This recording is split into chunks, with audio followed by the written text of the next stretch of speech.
Le Parnasse camerounais. Entrevue d'outre-tombe. Message de Ruben Omniobe.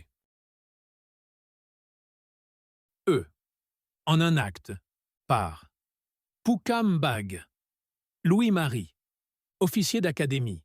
Président de l'Association des poètes et écrivains camerounais. Poète national. 1er avril 1960. Acte unique. Dans une chambre éclairée par une ampoule électrique, l'auteur évoque en silence l'esprit de Omniobe et lui demande des lumières sur la situation actuelle du Cameroun indépendant. Dans une encoignure, apparaît, vêtu d'un complet blanc. Il est triste. À sa vue, le poète se lève et l'interpelle. Le poète, illustre rejeton de ma tribu guerrière. As-tu donc entendu, frère, mon humble prière? Pour venir me parler un peu de notre sort, de ton peuple mourant, divisé, sans mentor, sont-ce nos cris, nos pleurs qui t'amènent ici? Ou ton ardent désir de sauver ce pays? Viens-tu pour me confier un secret salutaire? Ou bien pour m'enlever de cette pauvre terre? L'apparition. Je viens pour te confier un message important. Je n'ai point d'héritier.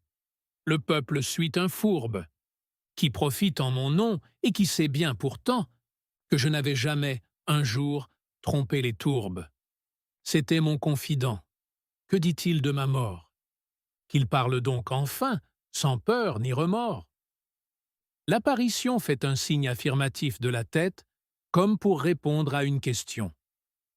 Oui, j'ai été trahi, mais c'était mon destin. Ma mort est la rançon de votre délivrance. Qui de tous mes amis put songer qu'un matin, je devais trépasser sans aucune souffrance? Mais laissons ce discours, parlons de mon pays. Donc, prends la plume, écris, car voici mon message. Le poète s'assoit et écrit sous la dictée. La nation vivra si ses guides sont sages. Elle disparaîtra si ses chefs l'ont trahi. Les guides sont mortels, les nations demeurent. Dans ce vaste univers, tout vient à son heure. La nation est une et doit rester ainsi. Que chaque citoyen ait à cœur ce souci. L'amour pour sa patrie est le but de la vie. En cherchant d'autres fins, on commet des folies. L'unité par la guerre est un château de sable. Pour unir franchement l'amour est seul capable. Tout pouvoir personnel est un vase de terre, qui se brise aisément au souffle populaire. L'envie est un carcan au cou des ambitieux. La droiture est la voie qui mène droit aux cieux. La grandeur du pays inspirait tous mes actes. Si d'autres après moi peuvent y travailler, je serai tout heureux dans ma tombe compacte, n'écoutant plus vos pleurs qui m'ont fait réveiller. L'apparition tourne le dos au poète et s'adresse à un immense auditoire derrière un écran transparent. Frères camerounais qui vivez après moi, aimez plus le pays que votre propre gloire. Le pays avant tout, son bonheur c'est la loi. Qu'importe donc le chef si l'on a la victoire? Du fond de mon tombeau je vois bien l'anarchie, qui s'installe en tout lieu comme un dieu ses autels. Je vois mes partisans fêter l'oligarchie, d'un groupe d'encadrés gouvernant en cartel. Je vois partout couver la haine populaire, dont l'éclatement vous sera tous fatal. Je vois sur vous peser un règne tumulaire, accroché sans vergogne aux bras occidental. Je vois la morne peur étreindre encore les cœurs, l'infâme trahison tyranniser les âmes. Je vois le vil travail de mes dénonciateurs, exploitant mon grand nom pour des fins de réclame. Je vois du nord au sud et de l'ouest à l'est une immense rancœur, présage de révolte, qui gronde sourdement, indiscutable test. D'un régime décrié, personnel, désinvolte. Le pays souffrira pendant longtemps encore. Le terrorisme présent qui détruit vos villages ne cessera qu'avec un mutuel accord, la guerre fera des morts dans d'horribles carnages. La haine pour vos chefs grandira dans les cœurs. Le nord contre l'ouest. L'unité vacille. Il faut une amnistie sans vaincu ni vainqueur. Pour retrouver la paix, c'est le chemin facile. Enfin, mon grand parti pourra revoir le jour. mais à condition de cesser sa violence, car mon programme atteint, il devrait à son tour œuvrer pour le pays sans vaine turbulence. J'ai toujours rejeté tout vague compromis, préférant le maquis aux honneurs sous tutelle. La France me voua une haine mortelle. Elle me regardait comme son ennemi. Je vous le dis tout haut, je n'ai haï personne. Je cherchais simplement la grandeur du pays. Mais pour y parvenir, il fallait faire fi de menaces, d'honneurs, et des blancs et des jeunes. Mes hommes avaient tort de massacrer leurs frères, de piller les cantons de leur propre tribu.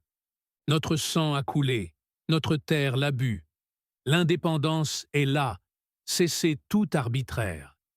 Si je l'avais voulu, j'aurais été choisi pour vous administrer sous l'infâme tutelle. Mais j'ai préféré, moi, le doux nom de rebelle à celui de ministre en un état pourri. Pour votre liberté, j'ai accepté la mort, accomplissant ainsi l'enseignement des maîtres. Frères camerounais, ne plaignez plus mon sort, vivez indépendants sur le sol des ancêtres. L'apparition reprend sa place dans l'encoignure. Le poète, héros national, ô gloire de la race. Nous t'avons méconnu, poussé par nos vainqueurs, mais ton peuple, en secret, marchait bien sur tes traces, car nous savions tous que tu avais du cœur. Ta longue résistance a semé des martyrs dans le pays entier pour notre indépendance. Et toi-même, sans peur, tu as dû consentir. Au grand libérateur, ta mort sans confidence. Tu voulais à tout prix que par ton noble sang, ton peuple délivré chante enfin sa victoire, et te soit, sans sa joie, toujours reconnaissant. Exaltant ton grand nom, célébrant ta mémoire. Par ta mort, ô Empodole, germant nos libertés, mais nos combats aussi pour une hégémonie, nos courses aux honneurs et nos folles fiertés. Dans un état sanglant, râlant dans l'agonie, prie pour notre tribu divisée et sans foi, prie pour tes meurtriers, prie aussi pour tes traîtres, prie pour la nation encore sous la loi. Des Français étrangers qui sont toujours nos maîtres. L'apparition se tourne vers l'auditoire. L'apparition. Le mal est vraiment grand, mais n'est point éternel. Si l'honneur du pays est le but de vos actes, si vous ne voulez pas que le sol paternel vous soit jamais ravi par suite de vils pactes, notre histoire s'écrit « Tout se saura un jour. Ce qu'on trame en secret ne sera plus mystère. Les traîtres, les bandits paraîtront tour à tour sur l'écran lumineux du maître de la terre. L'implacable destin tient sagement son livre. Nos faits y sont inscrits ainsi que nos pensées. Et la page est tournée quand nous cessons de vivre. La première incarnation m'est pour recommencer. Moi, quand je renaîtrai, je serai bien plus grand. Car ma mort m'a classé parmi les glorieux maîtres, dont l'action au monde est un fait si flagrant, qu'on a eu de tout temps des pasteurs et des prêtres.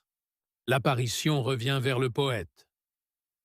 Je te charge, poète, au risque de ta vie, de proclamer partout qu'un des miens m'a vendu, sans doute pour l'argent et par sa jalousie. L'apparition disparaît. Le poète se lève et va, vers l'auditoire. Le poète. Frères camerounais, vous avez entendu le message sacré dont m'a chargé le maître. À vous donc maintenant de dénoncer le traître, de chercher parmi vous des guides aux mains pures, qui peuvent marcher droit sans devenir parjure. FIN. 1er avril 1960, à Yaoundé.